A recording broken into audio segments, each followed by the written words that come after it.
vectors.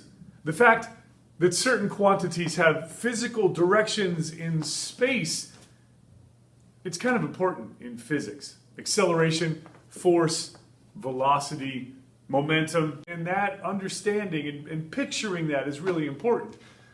And another thing, putting those together, adding vectors, is another important thing that we do here in physics. But very often, because of components and launching projectiles, we very often just stick with the trigonometric addition of vectors.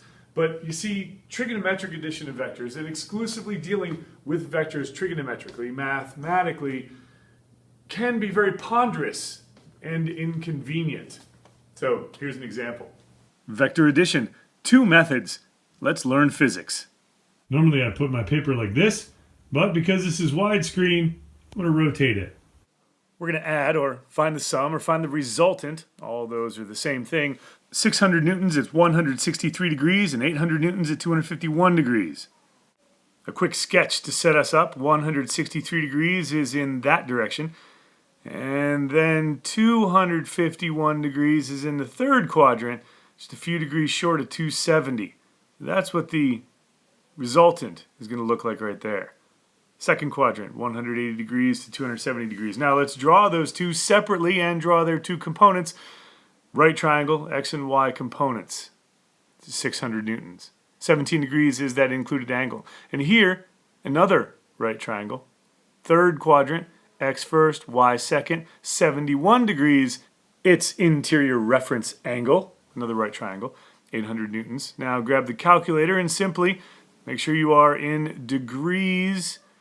And 600 cosine 17 degrees, 600 sine 17 degrees, take that 574 and the 175 and put them in the right place. 574 is the x component, the longer one in your scale triangle, and the 175 goes there. And it's left and toward the top of the page. Now do the same thing, 800 cosine 71, 800 sine 71, and you get those two values. Now we combine the x's and the y's. 574 and 260 in the x direction, both left, give you 834 newtons.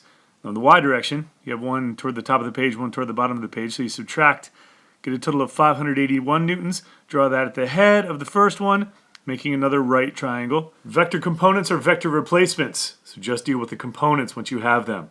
The hypotenuse, the resultant, the sum is from the beginning of the first to the head of the last. Notice that they correspond from the original sketch. And Pythagorean theorem gives you 1016 newtons. Now we're looking for the angle. That would be the inverse tangent of the opposite over the adjacent, 581 over 834. And that is the interior angle of that triangle, 34.9 degrees.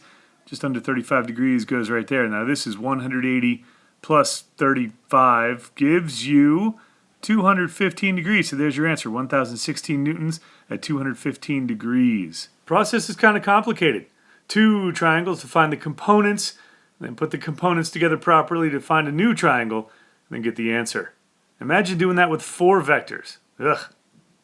So we take that method and we just use that with the honors physics classes. And with the regular physics classes, they don't have the math. We kind of give up on them. We're like, yeah, we're not going to do addition of vectors, and you'll just be doing components of vectors for projectiles, and that's it. Just do this. And then we have like an open notes test, and it's not the best. It's not the best way to do it. However, there is another method that can be used with every student. I mean, anybody who can use a protractor and a ruler and be careful can do this.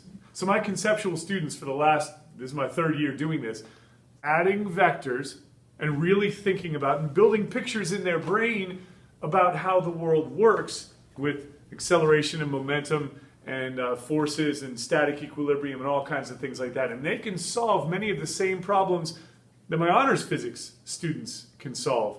But they're not doing it trigonometrically. They're not doing the math because they don't like the math and they can't do the math. And why even do the math if you don't have to?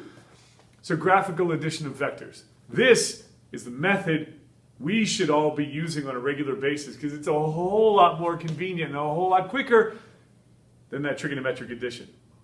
Solving that same problem, 600 at 163 and 800 at 251. I'm going to draw a picture, however, using writing utensils. There's the first one. Second one's at 251, so it looks like right there. And the pen's going to be a bit shorter, so maybe start right there. and you have a picture. So you have a good idea of where it starts. There's a good starting point. Line up that protractor 0, 180, and 90. Measure the first 163 degrees. Mark it. Bring out the Paraguayan princess ruler and mark off like, 6 centimeters for 600 newtons? I, of course, marked from 15 to 6, which is not 6, but 9 centimeters. So after carefully placing my arrow so as not to extend the length, I then had to create a new starting point once I remeasured it. Double checking every measurement is a good idea. Mark the bad part. From the tip of that one, 251 degrees. So I start here and then go 0, 90, 180 in the third quadrant. Line this thing up very carefully so that tip is at the very center. There, and there. Okay, so 251, 270, 260, 250. 251 degrees. Carefully. Don't do the same thing you did last time. Exactly 8 centimeters. And yes, and this length is exactly 6 centimeters. Now draw the resultant. Starting at that starting point that we pretended. Carefully drawing. Remembering that this is the resultant and that thing is pointing in that direction. So placing an arrow together with the other arrow. You're not making a circle. It's not going back around. It's finding the resultant. So the beginning of the first one to the end of the second one and measuring it 10.3 centimeters long. And if this is 600 newtons, if this is 800 newtons, then this thing is 1030 newtons. And a direction starts here again. 180, 190, 200, 210, 216 degrees. That's the sum.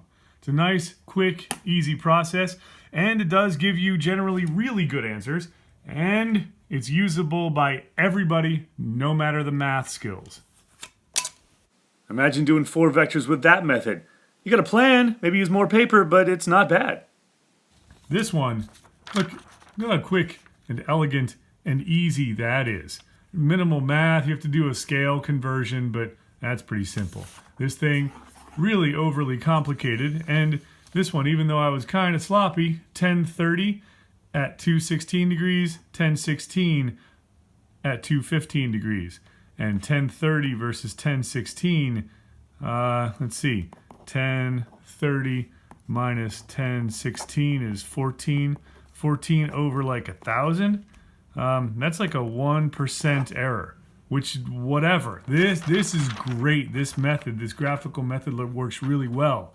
So as you're adding vectors, you're picturing things in your head, and it's really, really good because what we're trying to do here in physics is build pictures and build a good understanding of how that world works. This world works, and those pictures and vectors and how they interact with each other and how one, like a net force vector, would cause an acceleration vector in the same direction, and how that acceleration vector would change your velocity vector.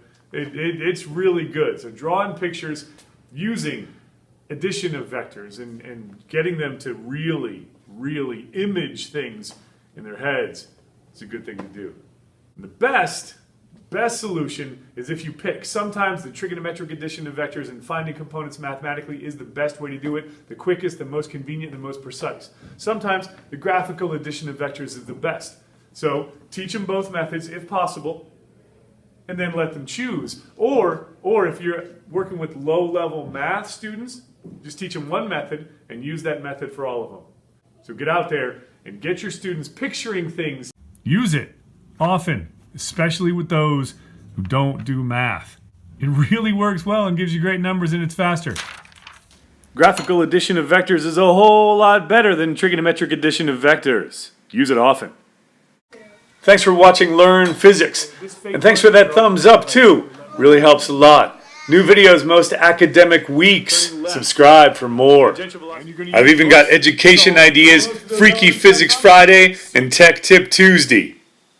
And for bicycles, motorcycles, and family adventures, it's my other channel, Bike Physics. You just learned physics.